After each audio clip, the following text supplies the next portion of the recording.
नमस्कार। स्वागत है आप सभी का सुनो कहानी में।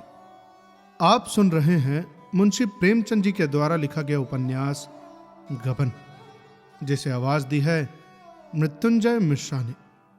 यदि आपने इसके पहले के भाग नहीं सुने हैं तो मेरा आपसे अनुरोध है कि पहले उन्हें जरूर सुन के आएं, उसके बाद ही अगले भाग की ओर बढ़ें। कहानी के पिछले भाग में हमने सुना कि रमा घर से भाग जाता है। अब आगे भाग 11। जब रमा कोठे से धमधम नीचे उतर रहा था, उस वक्त जालपा को इसकी जरा भी शंका न हुई कि वो घर से भागा जा रहा है। पत्र तो उसने पढ़ ही लिया था। जी ऐसा झुंझला रहा था कि चलकर रमा को खूब खरी खरी सुनाऊं, मुझसे ये छल कपट। पर एक ही क्षण में उसके भाव बदल गए। कहीं ऐसा तो नहीं हुआ है कि सरकारी रुपए खर्च कर डाले हों? यही बात है, रतन के रुपए सर्राफ को दिए होंगे। उस दिन रतन को देने के लिए शायद वे सरकारी रुपए उठा लाए थे। ये सोचकर उसे फिर क्रोध आया। ये मुझसे इतना पर्दा क्यों रखते हैं? क्यों मुझसे बढ़ बढ़ कर बातें करते थे? क्या मैं इतना भी नहीं जानती कि संसार में अमीर गरीब दोनों होते हैं? क्या सभी स्त्रियां गहनों से लदी रहती हैं क्या? गहने न पहनना क्या कोई पाप है? जब और जरूरी कामों से रुपए बचते हैं तो गहने भी बन जाते हैं। पेट और तन काटकर चोरी या बेईमानी करके तो गहने नहीं पहने जाते। क्या उन्होंने मुझे ऐसी गई गुजरी समझ लिया? उसने सोचा कि रमा अपने कमरे में होगा, चलकर पूछूं कि कौन से गहने चाहते हो। परिस्थिति की भयंकरता का अनुमान करके क्रोध की जगह उसके मन में भय का संचार हुआ। वो बड़ी तेजी से नीचे उतरी। उसे विश्वास था कि वो नीचे बैठे हुए इंतजार कर रहे होंगे। कमरे में आई तो उनका पता न था। साइकिल रखी हुई थी। तुरंत दरवाजे से झांका, सड़क पर भी नहीं। कहां चले गए? लड़के दोनों स्कूल गए थे कि इसको भेजे कि जाकर उन्हें बुला लाए। उसके हृदय में एक अज्ञात संशय अंकुरित हुआ। फौरन ऊपर गई, गले का हार और हाथ का कंगन उतारकर रुमाल में बांधा। फिर नीचे उतरी और सड़क पर आकर एक तांगा लिया और कोचवान से बोली, चुंगी कचहरी चलो। वो पछता रही थी कि मैं इतनी देर बैठी क्यों नहीं, क्यों न गहने उतार कर तुरंत दे दिए। रास्ते में वो दोनों तरफ बड़े ध्यान से देखती जाती थी। क्या इतनी जल्दी इतनी दूर निकल आए हैं? शायद देर हो जाने के कारण वो आज भी तांगे पर ही गए होंगे, नहीं तो अब तक जरूर मिल गए होते। तांगे वाले से बोली, क्यों जी, अभी तुमने किसी बाबूजी को तांगे पर जाते देखा है क्या? तांगे वाले ने कहा, हाँ माई जी, एक बाबू अभी तो इधर से ही गए थे। जालपा को कुछ ढाढ़स हुआ। रमा के पहुंचते पहुंचते वो भी पहुंच जाएगी। कोचवान से बार बार घोड़ा तेज करने को कहती। जब वो दफ्तर पहुंची तो 11 बज गए थे। कचहरी में सैकड़ों आदमी इधर उधर दौड़ रहे थे। किससे पूछे? न जाने वो कहां बैठते हैं।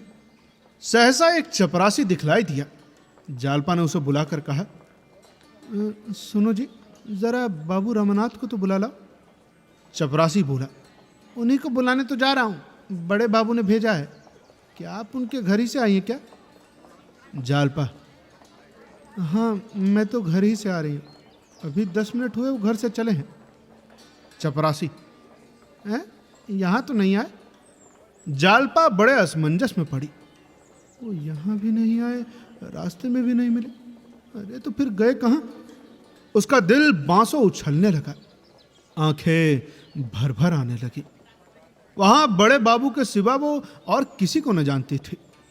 उनसे बोलने का अवसर तो कभी न पड़ा था, पर इस समय उसका संकोच गायब हो गया। भय के सामने मन के और सभी भाव दब जाते हैं। चपरासी से बोली, जरा बड़े बाबू से कह दो। अच्छा नहीं, चलो मैं ही चलती हूँ, बड़े बाबू से कुछ बातें करनी है। जालपा का ठाट बाट और रंग ढंग देखकर चपरासी रौब में आ गया। उल्टे पांव बड़े बाबू के कमरे की ओर चला। जालपा उसके पीछे पीछे होली। बड़े बाबू खबर पाते ही तुरंत बाहर निकल आए। जालपा ने कदम आगे बढ़ाकर कहा, क्षमा कीजिए बाबू साहब, आपको कष्ट हुआ। वो 15-20 मिनट हुए घर से चले हैं। क्या अभी तक यहाँ नहीं आए? रमेश, अच्छा, मिसेज रमानाथ हैं? नहीं, अभी तो यहाँ नहीं आए, मगर दफ्तर के वक्त सैर सपाटे करने की तो उसकी आदत न थी। जालपा ने चपरासी की ओर ताकते हुए कहा, मैं आपसे कुछ अर्ज करना चाहती हूँ। रमेश, अच्छा तो चलो अंदर बैठो, यहाँ कब तक खड़ी रहोगी? मुझे आश्चर्य है कि ये गए कहाँ, कहीं शतरंज खेल रहे होंगे। जालपा, नहीं बाबूजी, मुझे तो ऐसा भय हो रहा है कि वो कहीं और न चले गए हों। अभी 10 मिनट हुए उन्होंने मेरे नाम पर एक पुर्जा लिखा था। फिर जेब में टटोल कर, जी हाँ, ये देखिए, ये पुर्जा मौजूद है। आप उन पर कृपा रखते हैं, आपसे तो कोई पर्दा नहीं। क्या उनके जिम में कुछ सरकारी रुपए निकलते हैं? रमेश ने चकित होकर कहा, क्यों, उन्होंने तुमसे कुछ कहा नहीं क्या? जालपा, जी नहीं, कुछ नहीं, इस विषय में कभी एक शब्द भी नहीं कहा। रमेश, समझ में नहीं आता, आज उन्हें 300 रुपये जमा करना है। परसों की आमदनी उन्होंने जमा नहीं की थी। नोट थे तो जेब में डालकर बाबू साहब चल दिए। बाजार में किसी ने नोट निकाल लिए और मुस्कुरा कर बोले, कहीं किसी और देवी की पूजा तो नहीं करते? जालपा का मुख लज्जा से नत हो गया। बोली,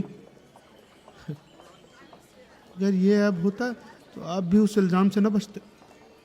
जेब से किसी ने निकाल लिए होंगे, हमारे शर्म के मुझसे कहा ना होगा। अरे मुझसे जरा भी कहा होता तो तुरंत रुपए निकाल कर दे देती। इसमें बात ही क्या थी भाई? रमेश बाबू ने अविश्वास के भाव से पूछा, तो क्या घर में रुपए हैं? जालपा ने निशंक होकर कहा, 300 चाहिए ना, मैं अभी ला देती हूं। रमेश, अच्छा, अगर वो घर पर आ गए हो तो भेज देना। जालपा आकर तांगे पर बैठी और कोचवान से चौक चलने को कहा। उसने अपना हार बेच डालने का निश्चय कर लिया। यहाँ उसकी कई सहेलियां थीं जिनसे उसे रुपए मिल सकते थे। स्त्रियों में बड़ा स्नेह होता है। पुरुषों की भांति उनकी मित्रता केवल 5 पत्ते तक ही सीमित नहीं हो जाती। मगर अवसर नहीं था। सर्राफे में पहुंचकर वो सोचने लगी कि किस दुकान पर जाऊं। भय हो रहा था कि कहीं ठगी न जाऊं।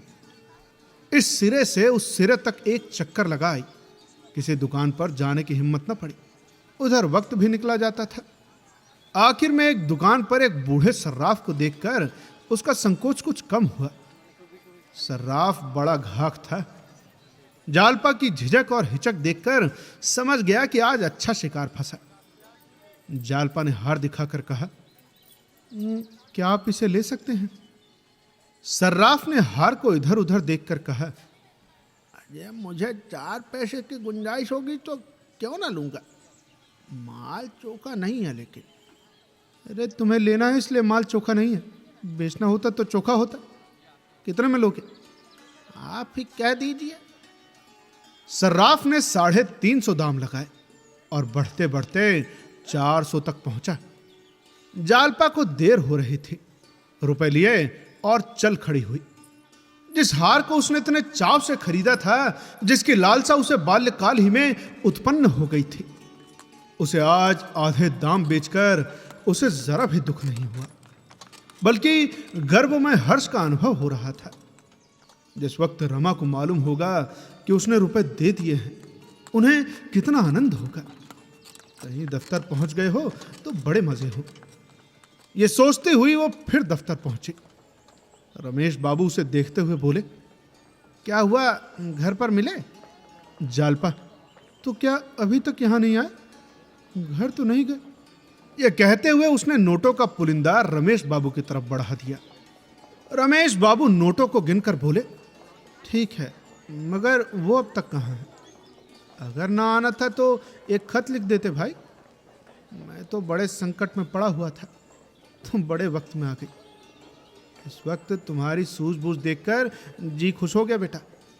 यही सच्ची देवियों का धर्म है। जालपा फिर तांगे में बैठकर घर चली तो उसे मालूम हो रहा था कि मैं कुछ ऊंची सी हो गई हूं। शरीर में एक विचित्र स्फूर्ति दौड़ रही थी। उसे विश्वास था कि वो आकर चिंतित बैठे होंगे। वो जाकर पहले उन्हें खूब आड़े हाथों लेगी और खूब लज्जित करने के बाद ये हाल कहेगी। लेकिन जब वो घर पहुंची तो रमानाथ का कहीं पता न था। रामेश्वरी ने पूछा, अरे कहाँ चली गई थी इस धूप में? जालपा, वो एक काम से चली गई थी अम्मा। आज उन्होंने भोजन भी नहीं किया, न जाने कहाँ चले गए। रामेश्वरी, अरे दफ्तर गए होंगे। जालपा, नहीं दफ्तर नहीं गए, पहले वहां से एक चपरासी पूछने आया था। ये कहती हुई वो ऊपर चली गई। बचे हुए रुपए संदूक में रखे और पंखा झलने लगी।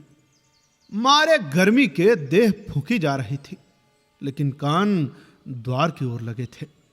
अभी तक उसे इसकी जरा भी शंका न थी कि रमा ने विदेश की राह ली है। 4 बजे तक तो जालपा को विशेष चिंता न हुई, लेकिन ज्यों-ज्यों दिन ढलने लगा उसकी चिंता बढ़ने लगी। आखिर में वो सबसे ऊंची छत पर चढ़ गई। हालांकि उसके जीर्ण होने के कारण कोई ऊपर नहीं आता था और वहां से चारों तरफ नजर दौड़ाई, लेकिन रमा किसी तरफ से आता न दिखाई दिया। जब संध्या हो गई और रमा घर न आया तो जालपा का जी घबराने लगा। कहां चले गए? अरे वो तो बिना दफ्तर से घर आए कहीं बाहर न जाते थे। अगर किसी मित्र के घर होते तो क्या अब तक न लौटते? मालूम नहीं जेब में कुछ है भी या नहीं। बेचारे दिन भर से न मालूम कहां भटक रहे होंगे। वो फिर पछताने लगी कि उनका पत्र पढ़ते ही उसने क्यों न हार निकाल कर दे दिया, क्यों दुविधा में पड़ गई। बेचारे शर्म के मारे घर न आते होंगे। कहां जाए, किससे पूछे? जब चिराग जल गए तो उससे न रहा गया। सोचा कि शायद रतन से कुछ पता चले। उसके बंगले पर गई तो मालूम हुआ कि आज तो इधर आए ही नहीं। जालपा ने उन सभी पार्कों और मैदानों को छान डाला जहां रमा के साथ वो बहुधा घूमने आया करती थी, और 9 बजते बजते निराश लौट आई। अब तक उसने अपने आंसुओं को रोका था, लेकिन घर में कदम रखते ही जब उसे मालूम हो गया कि अब तक वो नहीं आए तो वो हताश होकर बैठ गई। उसकी यह शंका दृढ़ हो गई थी कि वो जरूर कहीं चले गए। फिर भी कुछ आशा थी कि शायद मेरे पीछे आए हों और फिर कहीं चले गए हों। जाकर उसने रामेश्वरी से पूछा, अम्मा जी वो घर आए थे क्या? रामेश्वरी, यार दोस्तों में बैठे कहीं गपशप कर रहा होगा। घर तो सराय है, 10 बजे घर से निकला था, अभी तक पता नहीं। जालपा, दफ्तर से घर आकर तब वो कहीं जाते थे, आज तो आए ही नहीं। कहिए तो गोपी बाबू को भेज दूं, जाकर देखिए कि कहाँ रह गए। रामेश्वरी, अरे लड़के इस वक्त कहाँ देखने जाएंगे, उसका क्या ठिकाना है। थोड़ी देर और देख लो, फिर खाना उठाकर रख देना। कोई कहाँ तक इंतजार करे भला। जालपा ने इसका कुछ जवाब न दिया।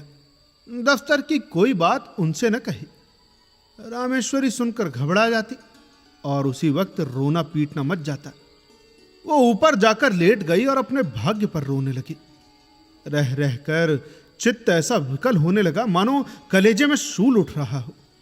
बार बार सोचती, अगर रात भर ना आए तो कल क्या करना होगा। जब तक कुछ पता न चले कि वो किधर गए तब तक कोई जाए तो कहां जाए। आज उसके मन ने पहली बार स्वीकार किया कि ये सब उसी की करनी का फल है।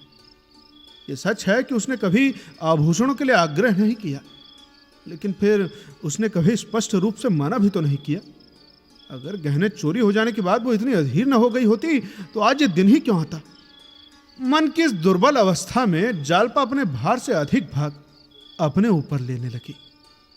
वो जानती थी कि रमा रिश्वत लेता है, नोच खसोट कर रुपए लेता है, फिर भी कभी उसने उसे मना नहीं किया।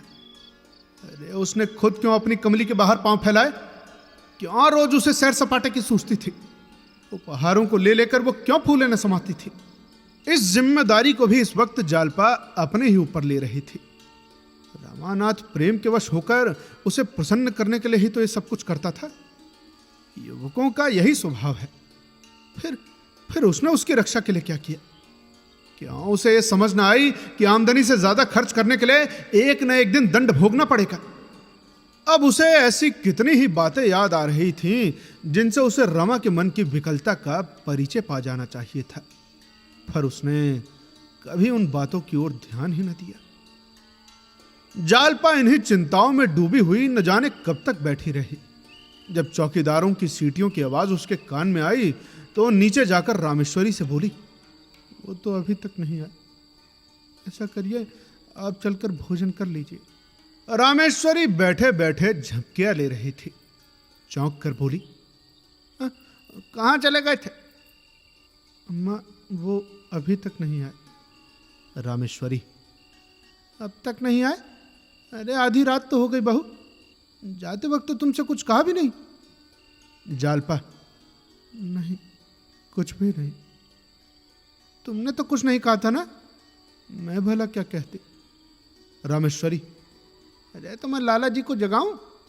जालपा, इस वक्त जगाकर क्या कीजिएगा, ऐसा करिए अब चलकर कुछ खा लीजिए ना। रामेश्वरी, अरे बेटा मुझसे तो अब कुछ न खाया जाएगा, ऐसा मनमौजी लड़का है कि कुछ न कहो, न कुछ कहा न कुछ सुना, पता नहीं कहां जाकर बैठ रहा।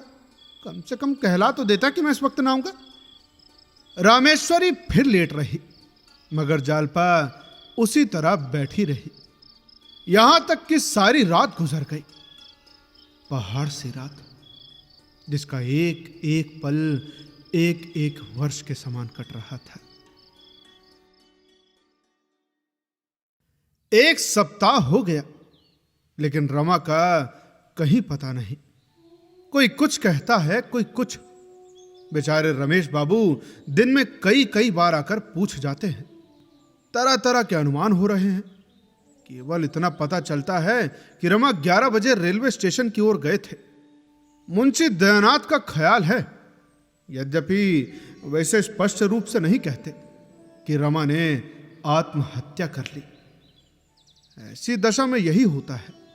इसकी कई मिसालें उन्होंने खुद आंखों से देखी हैं। सास और ससुर दोनों ही जालपा पर सारा इल्जाम थोप रहे थे। साफ साफ कह रहे हैं कि इसी के कारण उसके प्राण गए। इसने उसके नाकों में दम कर दिया। पूछो, थोड़ी सी तो आपकी आमदनी, फिर तुम्हें रोज सैर सपाटे और दावत जाने की क्या सूझती थी भाई? जालपा पर किसी को दया ना आती, कोई उसके आंसू न पूछता। केवल रमेश बाबू उसके तत्परता और सद्बुद्धि की प्रशंसा करते हैं। लेकिन मुंशी दयानाथ की आंखों में उस कृत्य का कुछ मूल्य नहीं। अब आग लगाकर पानी लेकर दौड़ने से भला कोई निर्दोष तो नहीं हो जाता। एक दिन दयानाथ वाचनालय से लौटे तो मुंह लटका हुआ था।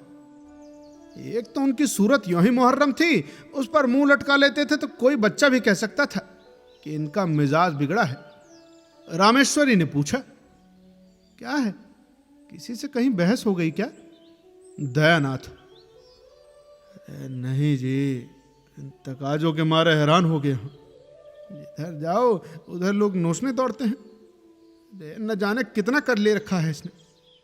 आज तो मैंने साफ साफ कह दिया, भला मैं कुछ नहीं जानता, मैं किसी का देनदार नहीं हूं। जाकर मेम साहब से मांगे।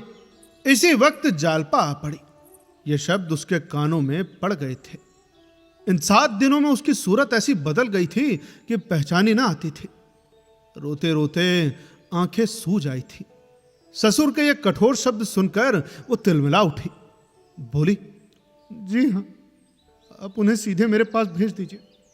मैं उन्हें या तो समझा दूंगी या उनके दाम चुका दूंगी। दयानाथ ने तीखे होकर कहा, अरे तुम क्या दे दोगी?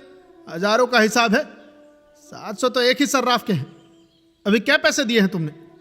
जालपा, उसके गहने मौजूद हैं, केवल 2-4 बार पहने गए हैं। वो आए तो मेरे पास भेज दीजिएगा, मैं उसकी चीजें वापस कर दूंगी। बहुत होगा तो 10-5 रुपए तावान कर लेगा। यह कहती हुई वो ऊपर जा रही थी कि रतन आ गई और उसे गले से लगाते हुए बोली, कि अब तक कुछ पता नहीं चला? जालपा को इन शब्दों में स्नेह और सहानुभूति का एक सागर उमड़ता हुआ जान पड़ा। ये गैर होकर इतनी चिंतित है और यहां अपने ही सास और ससुर हाथ धोकर पीछे पड़े हुए हैं। इन अपनों से तो गैर ही अच्छे। आंखों में आंसू भरकर बोली, अभी तो कुछ पता नहीं चला बहन। रतन, अरे आखिर बात क्या हुई?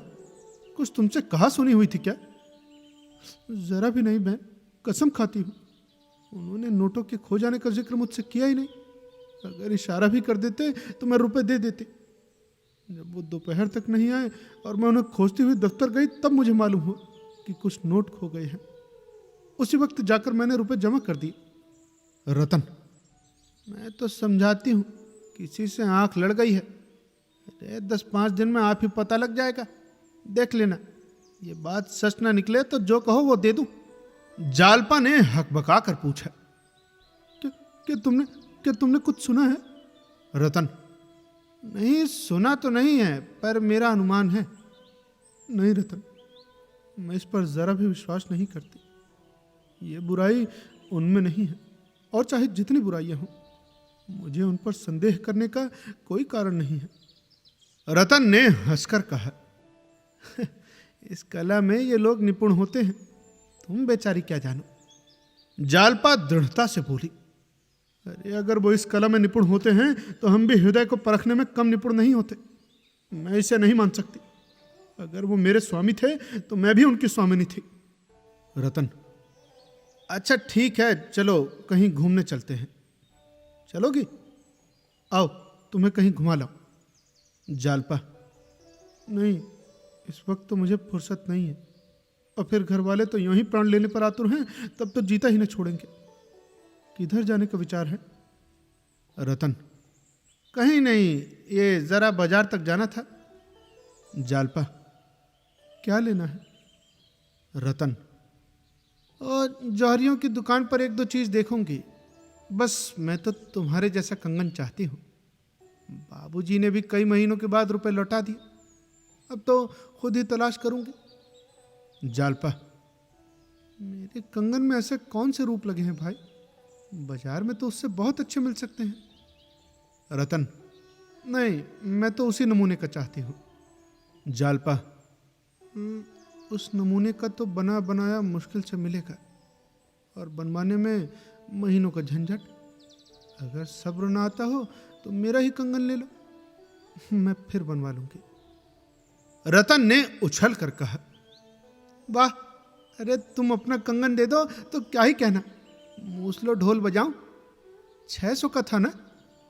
जालपा, हाँ था तो 600 का, मगर महीनों सर्राफ की दुकान की खाक छाननी पड़ी थी।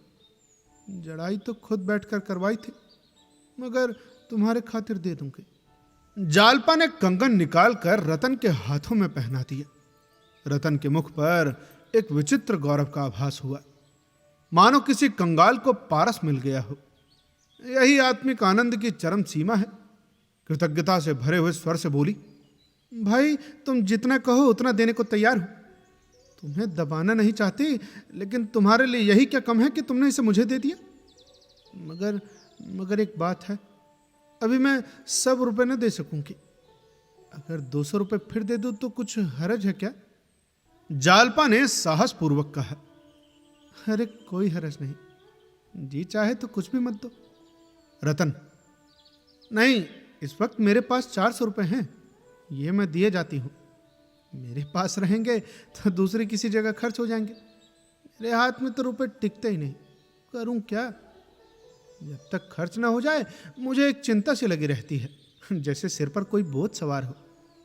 जालपा ने कंगन की डिबिया उसे देने के लिए निकाली तो उसका दिल महसूस उठा। उसकी कलाई पर यह कंगन देखकर रमा कितना खुश होता था।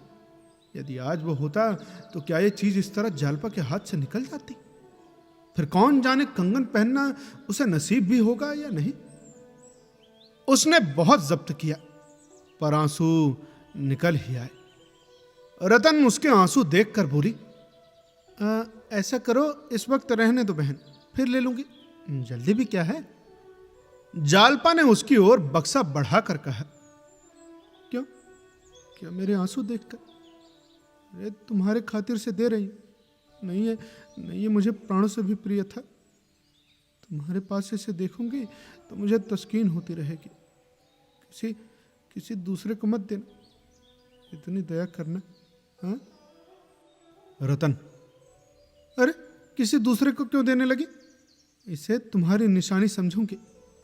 आज बहुत दिन के बाद मेरे मन की अभिलाषा पूरी हुई भाई। केवल दुख इतना ही है कि बाबूजी अब नहीं है। मेरा मन कहता है कि वो जल्दी ही आएंगे, देख लेना। वे बेचारे बस मारे शर्म के चले गए हैं, और कोई बात नहीं है। वकील साहब को भी ये सुनकर बड़ा दुख हुआ। लोग कहते हैं कि वकीलों का हृदय कठोर होता है, मगर इनका तो मैं देखती हूँ जरा भी किसी की विपत्ति सुनी और तड़प उठे। जालपा ने मुस्कुरा कर कहा, बहन एक बात पूछूं, बुरा तो न मानोगी ना? वकील साहब से तुम्हारा दिल तो न मिलता होगा?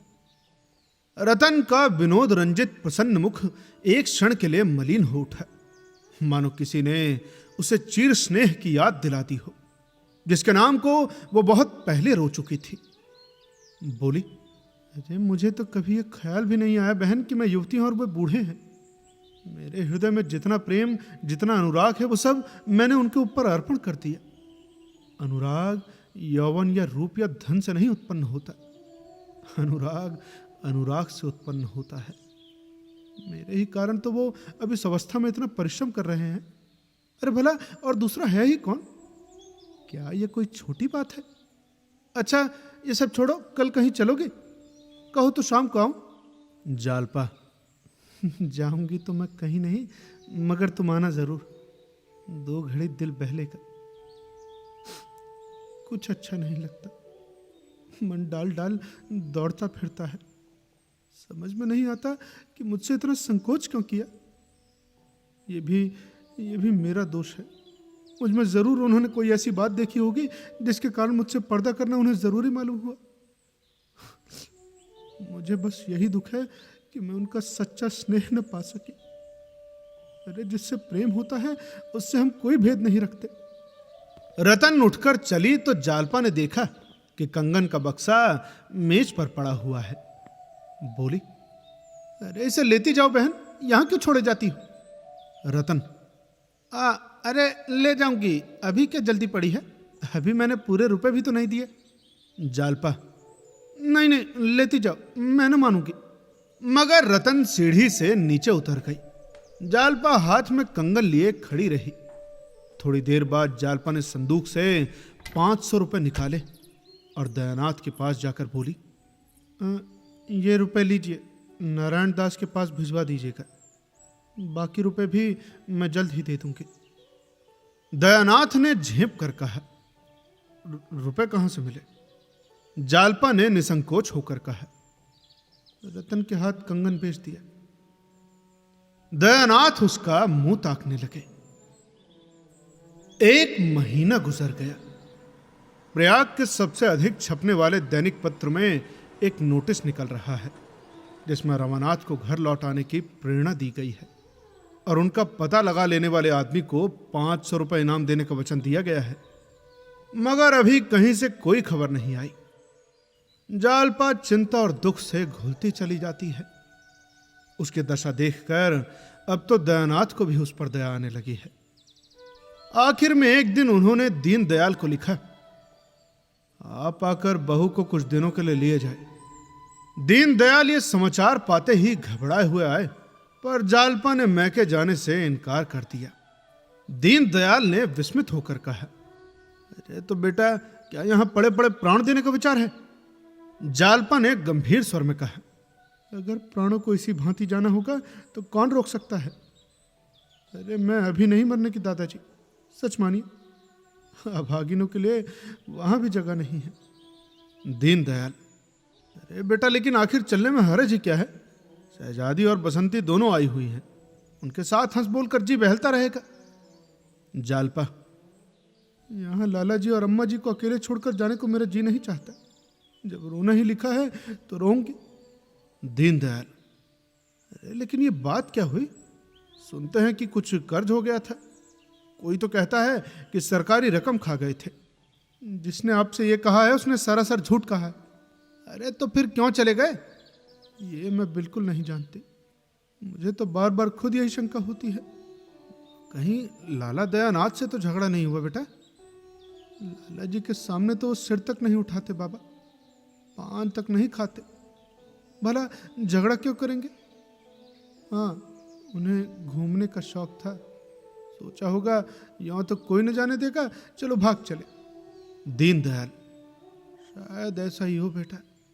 कुछ लोगों को इधर उधर भटकने की सनक होती है, तो मैं यहाँ जो कुछ तकलीफ हो मुझसे साफ साफ कह दो, खर्च के लिए कुछ भेज दिया करूंगा। जालपा ने गर्व से कहा, मुझे कोई तकलीफ नहीं है दादाजी, आपकी दया से किसी चीज की कमी नहीं है। दयानाथ और रामेश्वरी दोनों ने जालपा को समझाया, पर वो जाने को राजी न हुई। तब दयानाथ झुंझला कर बोले, अरे बहू, यहां दिन भर पड़े पड़े रोने से तो अच्छा है। इस पर जालपा बोली, तो क्या वो कोई दूसरी दुनिया है क्या, जो मैं वहां जाकर कुछ और हो जाऊंगी? और फिर रोने से क्यों डरूं? जब हंसना था तब हंसती थी, जब रोना है तो रोऊंगी। अरे वो काले कोसों चले गए हों, पर मुझे तो हरदम यहीं बैठे दिखाई देते हैं। यहाँ वे स्वयं नहीं है, पर एक एक घर की चीजों में बसे हुए हैं। यहां से जाकर तो मैं निराशा से पागल हो जाऊंगी।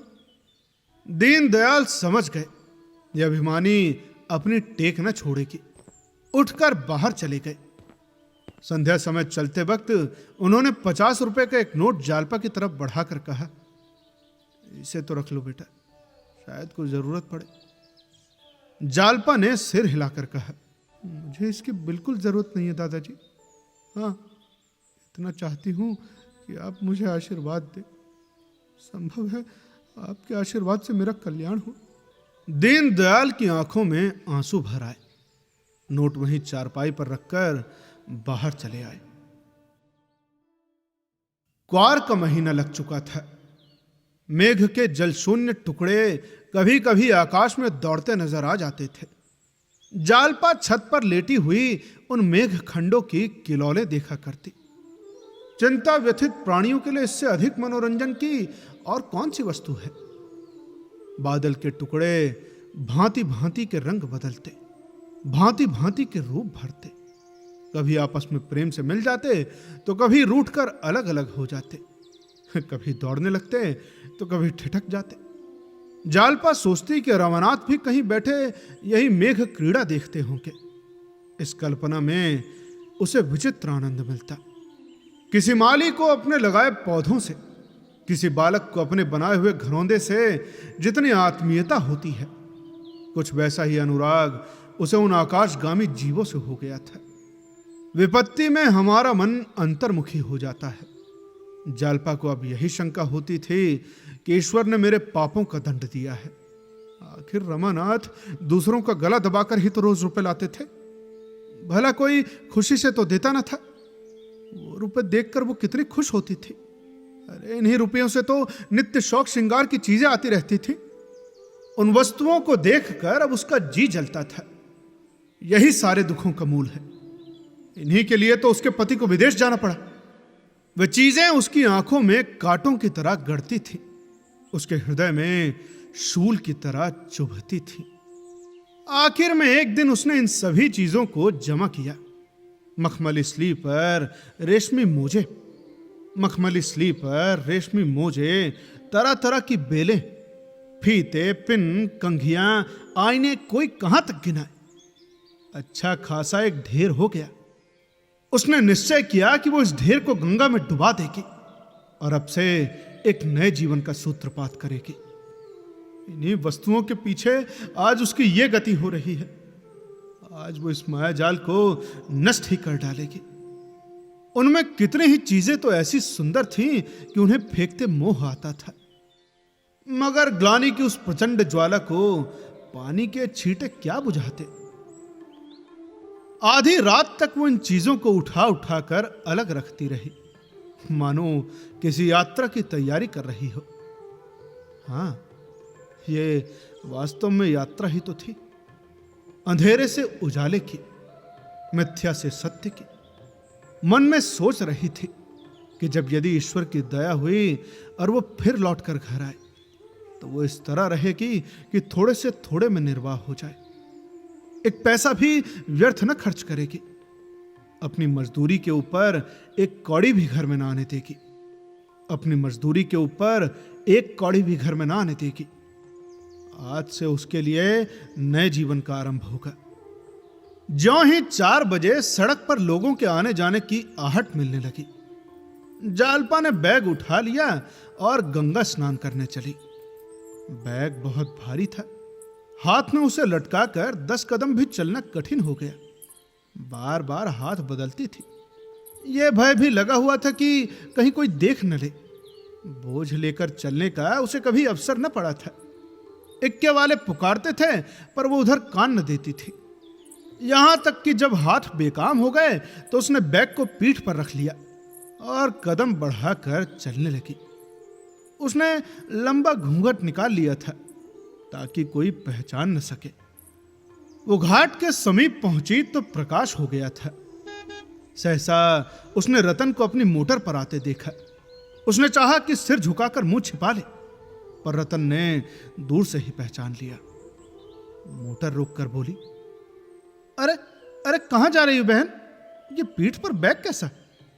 जालपा ने घूंघट हटा लिया और निशंक होकर बोली, गंगा स्नान करने जा रही हूं। रतन, मैं तो स्नान करके लौट आई, लेकिन चलो तुम्हारे साथ चलती हूं, तुम्हें घर पहुंचाकर लौट आऊंगी। अच्छा बैग रख दो। जालपा, नहीं नहीं ये भारी नहीं है, तुम जाओ, तुम्हें देर होगी, मैं चली जाऊंगी। मगर रतन ने न माना। कार से उतरकर उसके हाथ से बैग ले ही लिया और कार में रखते हुए बोली, अरे भला क्या भरा है तुमने इसमें? बहुत भारी है भाई, खोल कर देखूं जरा। जालपा, अरे इसमें तुम्हारे देखने लायक कोई चीज नहीं है। बैग में ताला न लगा था। रतन ने खोलकर देखा तो विस्मित होकर बोली, अरे इन चीजों को कहां लिए जाती हो? जालपा ने कार पर बैठते हुए कहा, इन्हें गंगा में बहा दूंगी। रतन ने और चौंक कर कहा, गंगा में? अरे कुछ पागल तो नहीं हो गई हो? चलो घर लौट चलो, बैग रखकर फिर आ जाना। जालपा ने दृढ़ता से कहा, नहीं रतन, मैं इन चीजों को डुबा कर ही जाऊंगी। अरे लेकिन क्यों भाई? पहले कार को बढ़ाओ फिर बताती हूं। नहीं, पहले बताओ तो। जालपा, नहीं ये ना होगा, पहले कार को बढ़ाओ तब बताऊंगी। रतन ने हार कर कार को बढ़ाया और बोली, अच्छा अब तो बताओ। जालपा ने उलाहने के भाव से कहा, अरे इतनी बात तो तुम्हें खुद ही समझ लेनी चाहिए थी, मुझसे क्यों पूछती हो? भला अब ये चीज मेरे किस काम की है भाई? इन्हें देख देख कर मुझे दुखी होता है। जब देखने वाला ही ना रहा तो इन्हें रखकर क्या करूं? रतन ने एक लंबी सांस खींची और जालपा का हाथ पकड़कर कांपते हुए स्वर में बोली, बाबूजी के साथ तुम ये बड़ा अन्याय कर रही हो बहन। अरे वे कितने उमंग से इन्हें लाए होंगे, तुम्हारे अंगों पर इनकी शोभा देखकर कितना प्रसन्न हुए होंगे। एक एक चीज उनके प्रेम की एक एक स्मृति है। इन्हें गंगा में बहाकर तुम उस प्रेम का घोर अनादर कर रही हो। जालपा विचार में डूब गई। मन में संकल्प विकल्प होने लगा, किंतु एक ही क्षण में वो फिर संभल गई। बोली, ये बात नहीं है बहन, जब तक ये चीजें मेरी आंखों से दूर न हो जाएंगी मेरा चित्त शांत न होगा। अरे इसी विलासिता ने मेरी ये दुर्गति की है, ये मेरी विपत्ति की गठरी है, प्रेम की स्मृति नहीं। प्रेम तो मेरे हृदय पर अंकित है। रतन, तुम्हारा हृदय बड़ा कठोर है जालपा, मैं तो शायद ऐसा न कर सकती। जालपा, लेकिन मैं तो इन्हें अपनी विपत्ति का मूल समझती हूं। एक क्षण चुप रहने के बाद वो फिर बोली, उन्होंने मेरे साथ बड़ा अन्याय किया है बहन। अरे जो पुरुष अपनी स्त्री से कोई पर्दा रखता है, मैं समझती हूं उसे प्रेम नहीं करता। वो मैं उनकी जगह पर होती तो यूं तिलांजलि देकर न भागती। अरे अपने मन की सारी व्यथा कह सुनाती और जो कुछ करती उनकी सलाह से करती। अरे भला स्त्री और पुरुष में दुराव कैसा? रतन ने गंभीर मुस्कान के साथ कहा, ऐसे पुरुष तो बहुत कम होंगे जो स्त्री से अपना दिल खोलते हो। अरे जब तुम स्वयं दिल में चोर रखती हो तो उनसे क्यों आशा रखती हो कि वो तुमसे कोई पर्दा न रखे? तुम ईमान से कह सकती हो कि तुमने उनसे पर्दा नहीं रखा? जालपा ने सकुचाते हुए कहा, मैंने तो अपने मन में चोर नहीं रखा। रतन ने जोर देकर कहा, झूठ बोलती हो, बिल्कुल झूठ।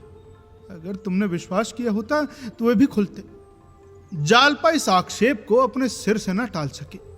उसे आज ज्ञात हुआ कि कपट का आरंभ पहले उसी की ओर से हुआ।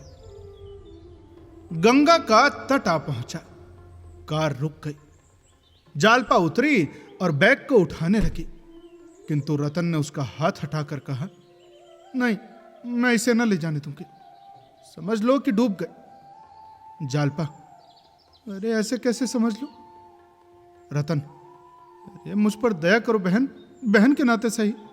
जालपा, बहन के नाते तुम्हारे पैर धो सकती हूं, मगर इन कांटों को हृदय में नहीं रख सकती। रतन ने भौहें सिकोड़कर कहा, किसी तरह न मानोगी। जालपा ने स्थिर भाव से कहा, हाँ, किसी तरह नहीं। रतन ने विरक्त होकर मुंह फेर लिया। जालपा ने बैग उठा लिया और तेजी से घाट उतरकर जलतट पर पहुंच गई। फिर बैग को उठाकर पानी में फेंक दिया। अपनी निर्बलता पर यह विजय पाकर उसका मुख प्रदीप्त हो गया।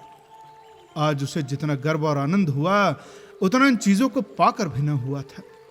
उन असंख्य प्राणियों में जो इस समय स्नान ध्यान कर रहे थे, कदाचित किसी को अपने अंतःकरण में प्रकाश का ऐसा अनुभव न हुआ होगा, मानो प्रभात की सुनहरी ज्योति उसके रोम रोम में व्यक्त हो रही हो। जब वो स्नान करके ऊपर आई तो रतन ने पूछा, डुबा दिया? जालपा, हाँ। रतन, बड़ी निष्ठुर हो भाई। जालपा, यही निष्ठुरता मन पर विजय पाती है। अगर कुछ दिन पहले निष्ठुर हो जाती तो आज ये दिन ही क्यों आता। और कार चल पड़ी। अब कहानी में आगे क्या होता है, ये जानने के लिए जुड़े रहिए सुनो कहानी के साथ। तब तक के लिए सुनते रहिए सुनो कहानी की अन्य कहानियां। और यदि कहानी पसंद आई हो तो शेयर करिए अपने दोस्तों के साथ और अपने फैमिली के साथ। मिलते हैं अगले भाग में। धन्यवाद।